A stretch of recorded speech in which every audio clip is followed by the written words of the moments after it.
La forma tradicional de ver una película siempre fue el cine. Compramos una entrada, vemos la película y nos vamos. Fin de la historia. Hoy en día, los contenidos audiovisuales han cobrado una nueva dimensión gracias a Internet y a dispositivos tecnológicos. Las historias no se centran en la forma lineal tradicional, sino que disponen de muchos puntos de entrada que permiten disfrutar de una historia tanto desde diferentes medios como desde diferentes puntos de vista o formatos. Esto es el transmedia, un concepto interesante ya que las historias no terminan con un fin, sino que pueden permanecer vivas mucho tiempo. El 9º Encuentro Internacional de Estudiantes de Cine, organizado por Tabacalera, nos permitió conocer a dos de los productores que más trabajan con esta nueva fórmula. Transmedia is storytelling across multiple windows and platforms. As a kind of a simple explanation, that's what transmedia, you could talk about transmedia, but if you talk about transmedia storytelling and you start to understand or ask why should it be happening or why would this be emerging, you have a generation of kids and teens and young adults that are growing up in a world where there's no scarcity of content, where content is everywhere and it's available all the time. And in that kind of environment, kids and teens start to watch and consume their media in new ways. Media is an amazing opportunity that takes advantage of the fact that we're all digitally connected now, or a lot of people are. And basically it's the idea so stories can travel beyond one particular screen. Characters can move beyond a screen or a device, and it really is kind of taking storytelling into the 21st century.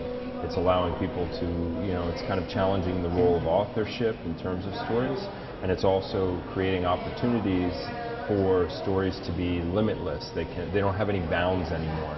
Classically right now, if you go to see, like when I write or direct a feature film, I'm restricted by the format. It has to be a certain running time. If I work in a 3-act structure, it has those 3 acts. Transmedia kind of takes it from a different standpoint and says story can be everywhere. It's all around you.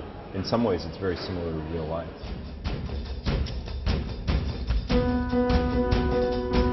Today tell their own stories as well. Kids today tell their own stories, and that very, very clearly is that sort of user-generated content, which is not even audience participation in somebody else's form.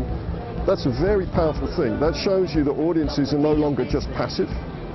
That was a very 20th century thing. Audiences want to be engaged now. Audiences tell their own stories.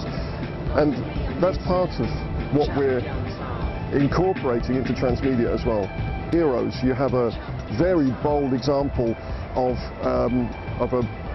a character-driven series with some very strong concepts, which are then pushed out to mobile, pushed out to graphic novels, pushed out to lots of different channels, so that audiences can enjoy that 360 heroes world in a much richer way than just television.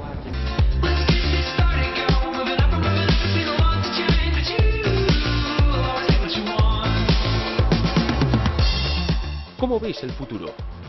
The future is really going to be driven by finding easy ways to connect people between stories, meaning that finding ways that people can find things that are more relevant for themselves. So like the future of social networking is really going to be driven by storytelling. So right now when people have their social graph, the people that they're friends with on Facebook or the people that they're friends with on Twitter or whatever the outlet is, those things are going to be driven where at the core of it you'll start to be able to watch media or watch a movie or a story or read a book, and now I'll start to be able, you become maybe a trusted voice for me, and I'll be able to start to find things that you like, and then I'll be able to start to make references between those things. So you might like a certain type of film or a certain type of music, and then the more I delve into what you do, the more I find these other types of things that I didn't even know worked.